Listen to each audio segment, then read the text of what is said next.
Well, good morning to all of you. What an honor and privilege for me to be here from the United States, from South Carolina, but originally from South Africa.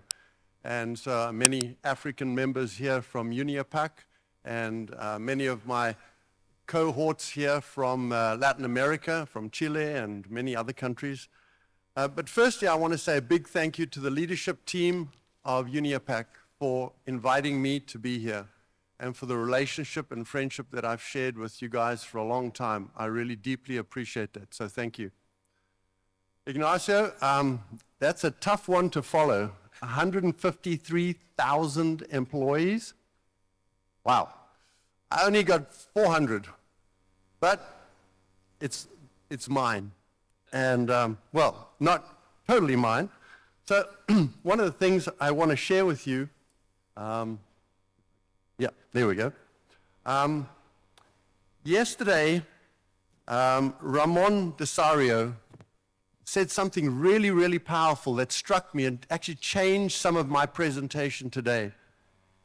He said, what can each business owner do to make a difference in this world?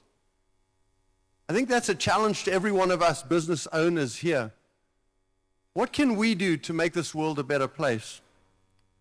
And I want to start with the question that Rolando posed.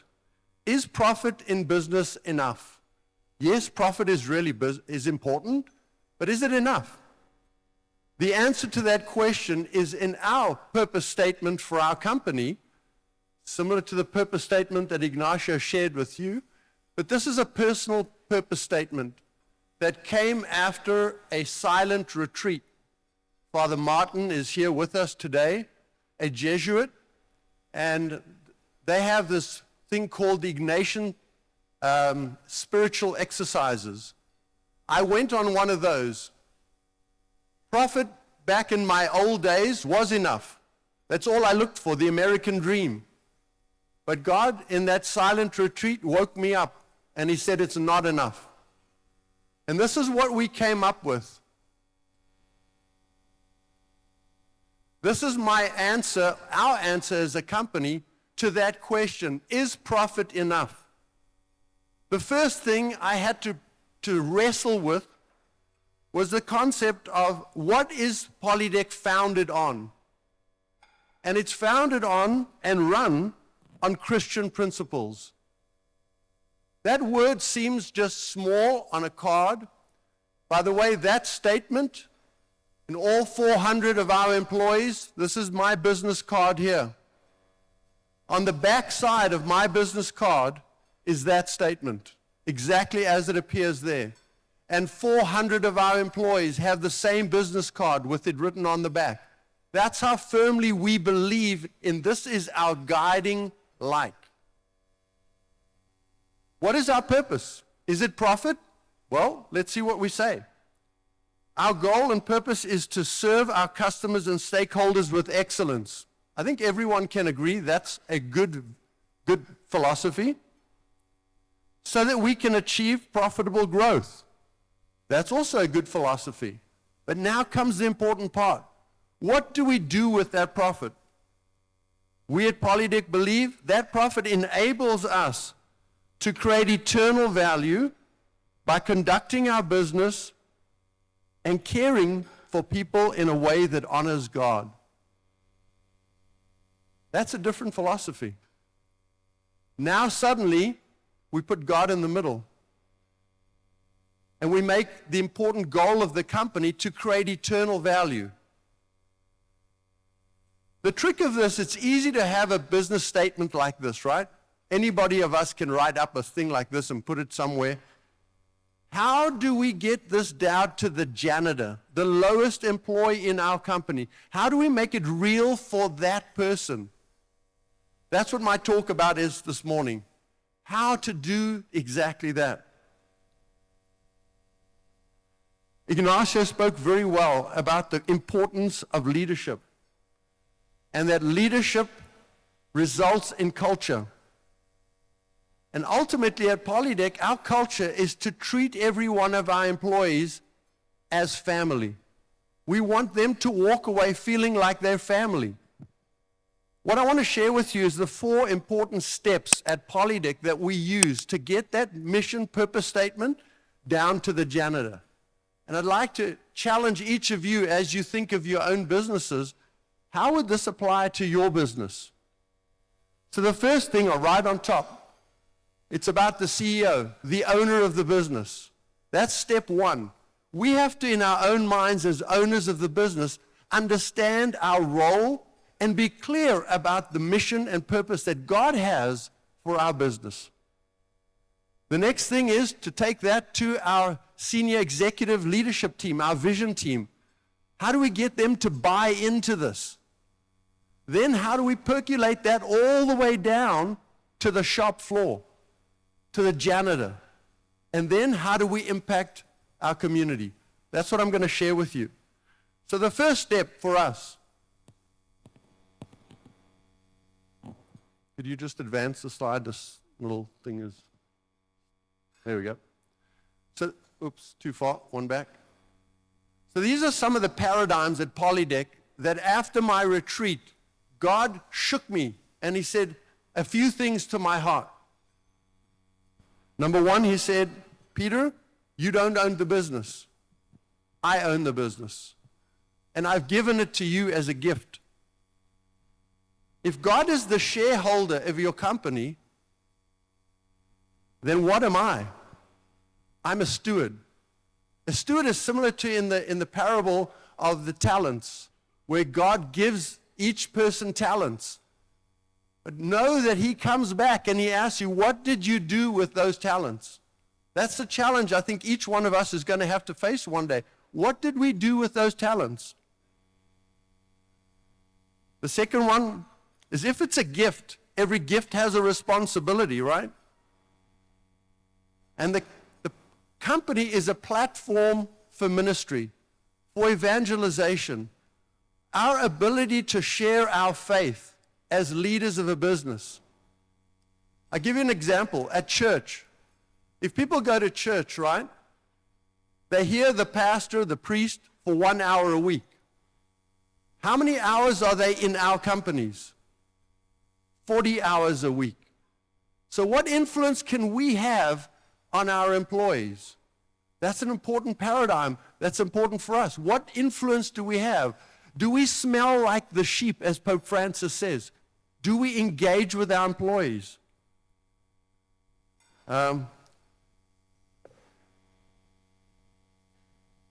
Yesterday, one of the presenters said that there was a Harvard professor that came up with a book. And it says, how do I measure my business? That's a really insightful question, right? I have a deeper question. How will God measure my business? Well, actually his business. How will he measure that? I believe he will measure that by the amount of eternal value that we create in our business. I don't think he's going to ask me, Peter, how much money, how many millions did you make? He's going to say, how did you use that money to advance my kingdom? That's what I think he's going to ask me. So in other words, the eternal return on investment becomes important. Next slide, please.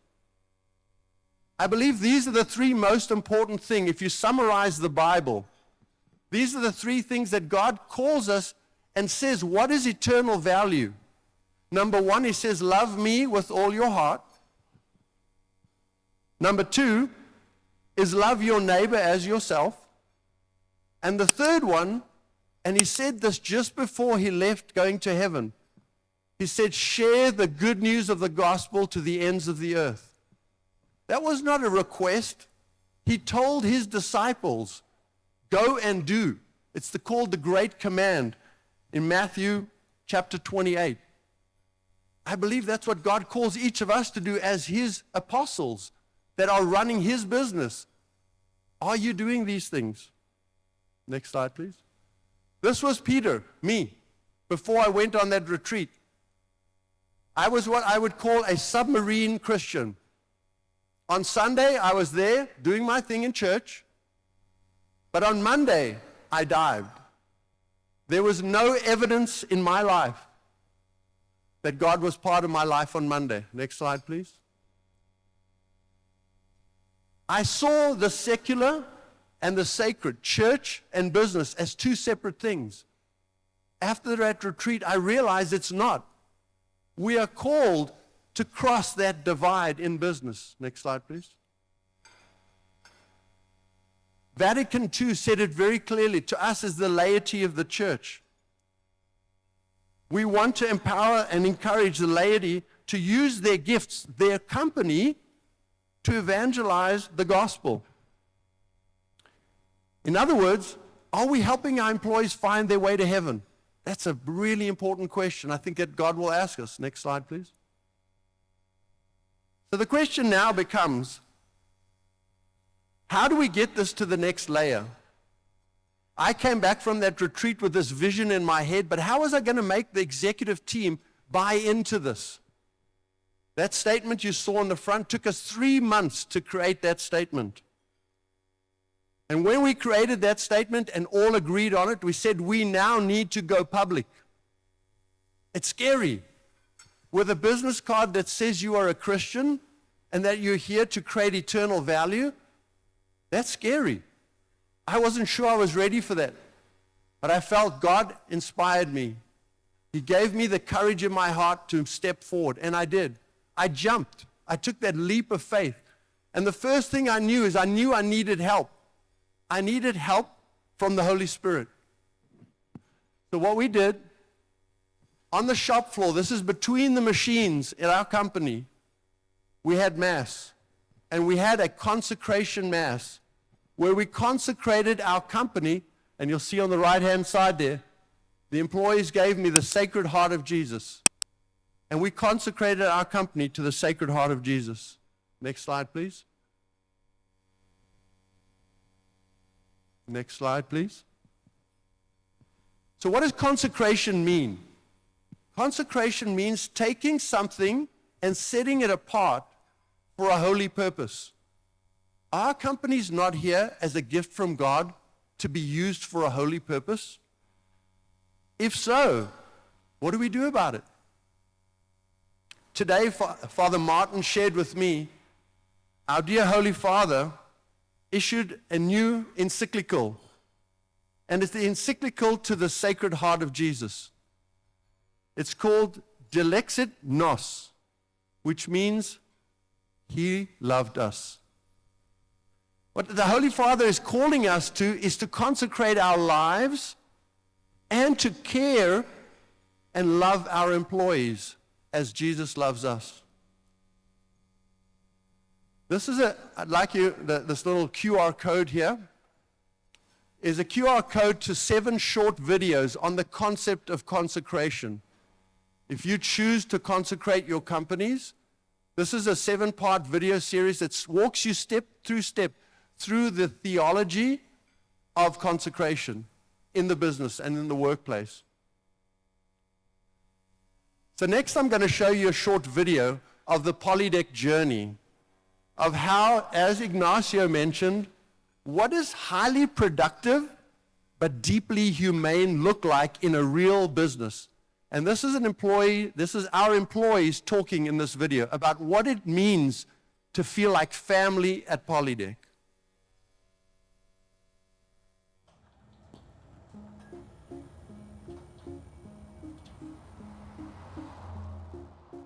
Polydeck is involved in the mining industry. We supply screening equipment for gold, copper, and diamond mines across North and South America and even into Asia. We have grown here from roughly 30 employees to now over 400 employees, both in the United States and also Chile. My dad started the company in 1958 in South Africa.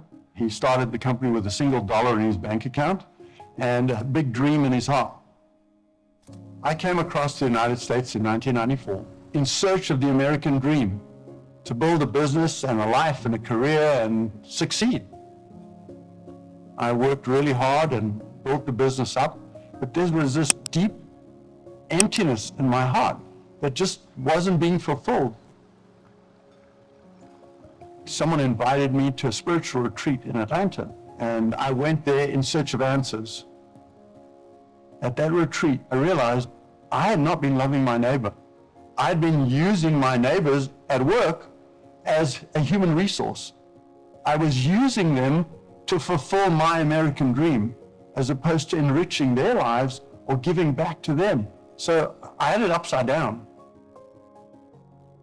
I had a calling to use this company as a platform for ministry. There were a lot of fears that I had. What would my employees think? If I brought my faith into work, would I be sued? What would my customers think if this became a public issue? So I was kind of frozen. I had to make a decision. Was I all in or was I not? And so I said, God, if you're the master of the universe, and if this is what you're calling me to, I need to jump.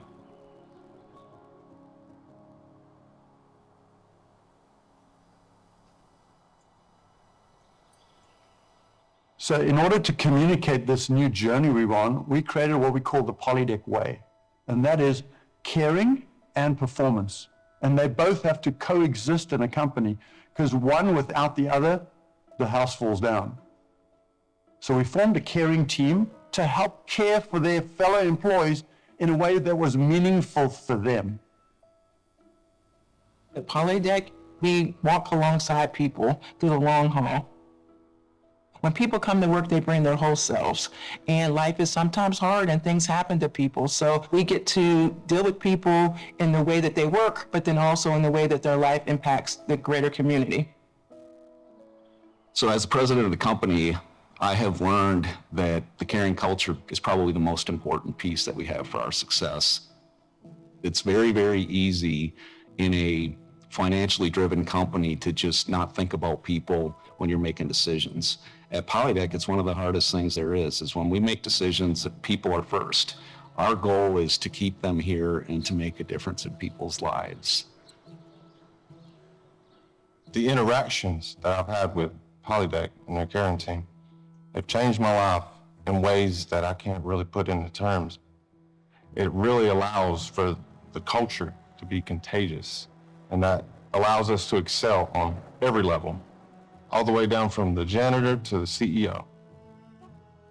When our customers walk through our shop floor and they get to meet the people, they can feel the culture, they can feel Polydeck, which is just so neat for us, because that's not me manufacturing something, that's somebody else going, God, it's amazing when we go out through the plant to get to talk to people and see how committed they are and how dedicated they are.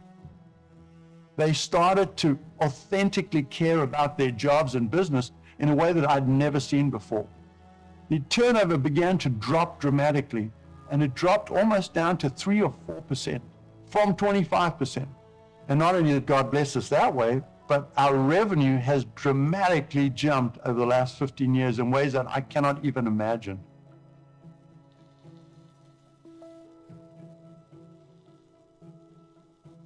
Hey, big guy. Oh, you got it. Got these small gloves on. Small gloves, big hands, Sir. but a big heart. Yes, sir. To me, Peter, he's not think about that money. He think about care, think about love people. He's a big heart. That's why I think even our religion different, like Christian, Buddhist, Muslim, or whatever. Peter don't mind to help and care and respect. Make a Polydeck workplace awesome. People come together here, and the teamwork, the family, it's unreal, and that comes from the top down. At Polydeck, Peter has given us the freedom and the opportunity to help others and serve others. What happened here at Polydeck was miraculous, and our success story became known in our community. And people wanted to know, how did we do this? And so we formed His Way at Work as a 501c3 to help encourage, inspire, and transform the culture of their companies with God at the center. My whole life, I felt like God's purpose for me was to help people become more than they ever thought they could. And so here it's just about loving people, and that's what we do at Polydeck. You realize that what you're doing has an impact now, but more importantly, it has an impact for eternity. So my dad is 87 years old, and as he looks back to the company that he founded with $1, he's so proud of what we've done with the business. My original call was scary. It was difficult. But at that moment that I surrendered to God and gave the company to him, brought me peace and joy that goes beyond anything this world can offer you. And I can tell you that looking back, I have no regrets.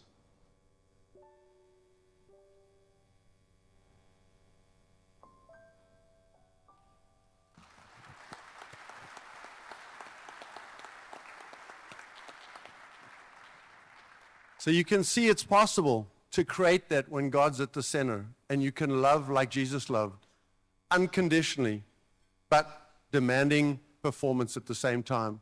How do we do that? In order to get that down to the shop floor, we created a caring team of independently, unanimously selected persons within the company, voted by their fellow employees on a caring team. They get 10% of our profit into this, and they get to decide how to use that money. This is some of what we ask them as they think through the process. How many employees are in the ditch, lying there, suffering, like the Good Samaritan? Do we walk past? The caring team's job is to find the people in the ditch. At Polydeck, there's 3 types of employees. Those who are about to go in a crisis, those in a crisis, and those who've just come out of a crisis. Pope Francis said it really well yesterday in the video that Bruno showed us. Pope Francis said, use your creativity and resources in your company to care for people in crisis.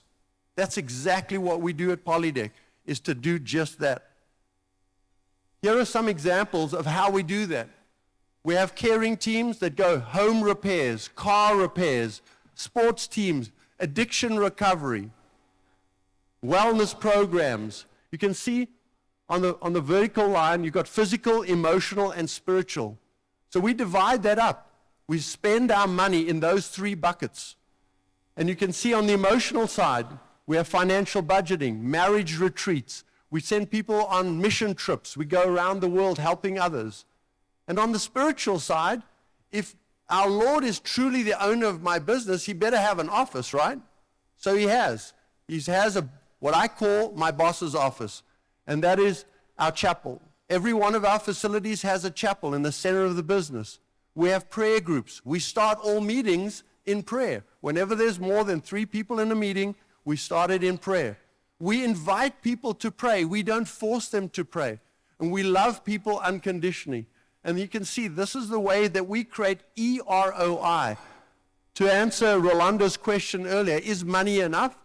Yes, return on investment, shareholder return is important. But when God is your investor, eternal value is what he's looking for. So that's what this chart here is meant to do. If you're interested in any of what I've just said, there's a book. We have a little booth outside, and at that booth we have some books. But I'd encourage you, this is the QR code. You can download this book. This book is The Story of Polydeck, and it's free. You can pick up within 2 minutes. You'll have it on your phone. It's a very short read. I was not very good at English at school, so I remembered make it short and sweet. So this is about a 2-hour read, and you'll have it all done. And I invite you to have this book and share it with others if there's anything that touched your heart with this. So thank you very much for your time, and I really appreciate being here. Thank you.